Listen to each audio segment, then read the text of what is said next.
বিসমিল্লাহির রহমানির রহিম। পরিবেশনায় ও পরিচালনায় দিগন্ত। 9 নম্বর হলো সাহরি এবং ইফতারে খেজুর খাওয়া। খেজুর দিয়ে সাহরি ইফতার করা। ইফতারে আপনি অন্য যা খান না খান, খেজুর দিয়ে খাবেন। নবী সাল্লাল্লাহু আলাইহি সাল্লাম আদা পাকা আদা খেজুর দিয়ে ইফতার করতেন, যেটাকে রোতাব বলা হয়।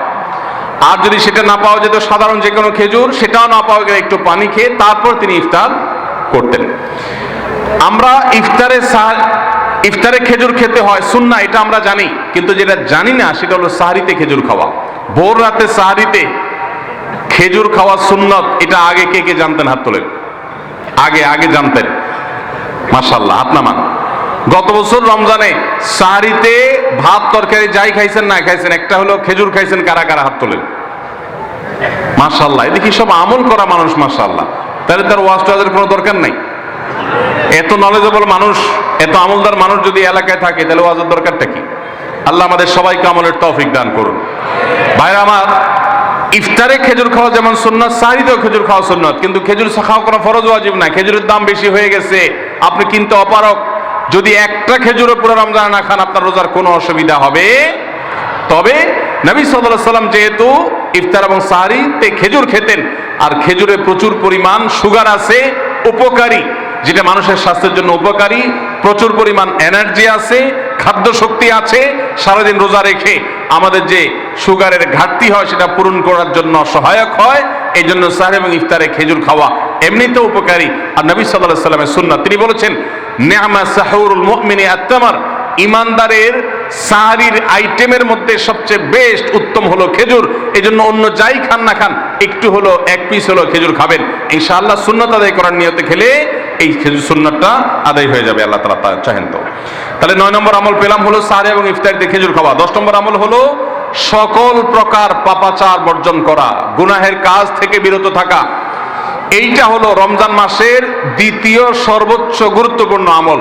সিরিয়ালে আমরা 10 নম্বরে বলেছি, কিন্তু 27টা রমজানের স্পেশাল আমলের মধ্যে সবচেয়ে গুরুত্বপূর্ণ আমল হলো রোজা রাখা, আর দ্বিতীয় সর্বোচ্চ গুরুত্বপূর্ণ আমল হলো সব ধরনের পাপাচার বর্জন করা, গুনাহের কাজ ত্যাগ করা।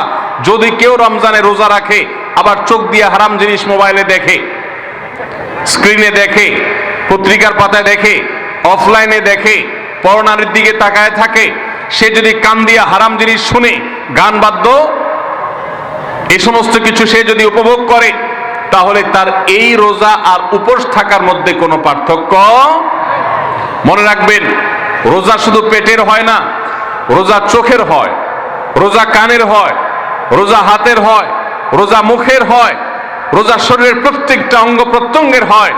একজন মানুষ যখন তার পুরো শরীরের রোজা করে, সে যখন সকল অঙ্গ প্রত্যঙ্গ দিয়ে আল্লাহর আনুগত্য করে, আল্লাহর নাফরমানি থেকে বেরিয়ে আসে, তখন সে সত্যিকারের রোজাদার হয়। আর যে শুধুমাত্র দিনের বেলায় পানাহার বর্জন করে, যৌনাচার বর্জন করে, আর সমস্ত পাপাচার অপকর্ম সে যথারীতি অন্য সময়ের মতো রমজান মাসেও করে, এই রোজাদার পেটের রোজা রেখেছে, কিন্তু তার শরীরের অন্য অন্য অঙ্গ প্রত্যঙ্গগুলো আল্লাহর কথা শুনে নাই, সো সেগুলো কিন্তু রোজা রাখে নাই। এই রোজা আল্লাহর কাছে মাকবুল এবং গ্রহণযোগ্য রোজা হতে পারে না। অতএব আমরা রমজান মাসে সব ধরনের গুনাহের কাজ বর্জন করবো তো ইনশাআল্লাহ। প্রিয় ভাইরা আমার, রোজা কিন্তু আমাদের সাথে কথা বলে। রোজার ভাষা আমরা অনেকে জানি না, কি বলে সেটা অনেকে বুঝি না, কিন্তু রোজা আমাদের সাথে কথা বলে। কি কথা? সিয়াম শব্দের অর্থ, আমরা যেটাকে রোজা বলছি সেটা কোরআনের ভাষায় বলা হয় সিয়াম, হাদিসে বলা হয়েছে সেটাকে সাওম বা সিয়াম। এই সাওম বা সিয়াম একই শব্দ, এর অর্থ হলো বিরত থাকা। এর অর্থ হলো কি ভাই? নাস্তা করি। সারা বছর আপনি যদি বুফে গিয়ে 100 আইটেমের নাস্তা দিয়েও আপনি খাবার গ্রহণ করেন, সকালের ব্রেকফাস্ট আপনি খান, ইফতারের সময় মাত্র 2-4টা আইটেম নিয়ে বসে থেকে আজানের জন্য, সূর্য ডুবার জন্য যে অপেক্ষা করেন, ওই অপেক্ষার সময় যে অবর্ণনীয় স্বাদ আর তৃপ্তি পাওয়া যায়, পৃথিবীর সমস্ত খাদ্য গ্রহণের মধ্যেও এই তৃপ্তি বা স্বাদ নাই। নবী সাল্লাল্লাহু আলাইহি সাল্লাম সেজন্য বলেছেন, লিসসাইমি ফারহাতান, রোজাদার ব্যক্তিকে দুটি আনন্দ দেওয়া হয়, ফারহাতুন ইনদা ফিতরি ওয়া ফারহাতুন ইনদা লিকাই রাব্বি। একটা আনন্দ হলো ইফতারের সময়, অবর্ণনীয়, ভাষায় প্রকাশ করবার অযোগ্য। কি ভালো লাগা কাজ করে ইফতারের জন্য আমরা বসে আছি, খাবার সামনে আছে রকমারি, শীতল শরবত সামনে আছে, রকমারি খাবারের পরশা সাজানো আছে টেবিলে, দস্তরখানে, এদিকে পেটে ক্ষুধাও আছে, কিন্তু আমরা মিনিট গুনছি, আমরা সময় দেখছি, ঘড়ির দিকে তাকিয়ে আছি সূর্য কখন ডুববে। সূর্য ডুবেছে আর সাথে সাথে আমরা ইফতার করছি। এই যে আল্লাহর নির্দেশের অপেক্ষা, ইসলাম রোজার মাধ্যমে আমাদেরকে সেই শিক্ষাটা দিতে চায়। রোজা আমাদের সাথে সেই কথা বলে যে দেখো, তুমি জীবনে বিরত থাকতে শিখো, গোটা পৃথিবী তোমাকে ভোগ শিখাবে, ইসলাম তোমাকে ত্যাগ শিখাবে, ইসলাম তোমাকে কন্ট্রোল করা শিখাবে। আমাদের তরুণদের চরিত্রকে নষ্ট করবার জন্য, তাদেরকে নানাভাবে উস্কানি দেওয়ার জন্য, বিনোদনের নামে, নিউজের নামে, বিজ্ঞাপনের নামে, বিভিন্ন নামে অশ্লীল নানা দৃশ্য, খোলামেলা দৃশ্য তাদের সামনে দেখানো হয়, ভোগের আহ্বান করা হয়।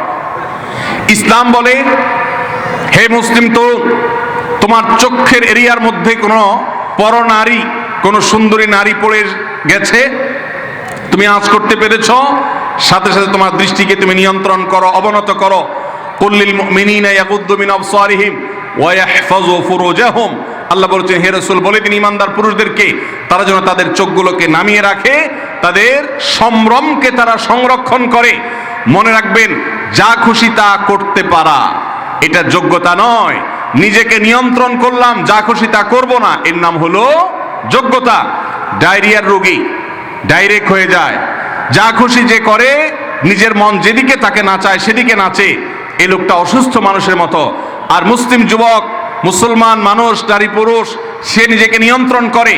আল্লাহ এটা হারাম করেছেন, আমার মন চায়, চাইলেই আমি সেটা নিতে পারি, কিন্তু আমি নেব না। আমি একটা জিনিস ধরতে পারি, আল্লাহ হারাম করেছেন, সেজন্য আমি ধরবো না। এই শিক্ষাটা রমজান আমাদেরকে দেয়। অতএব রমজানের সবচেয়ে গুরুত্বপূর্ণ আমল হলো এই 10 নম্বর আমল, সেটা হলো পাপাচার বর্জন করা।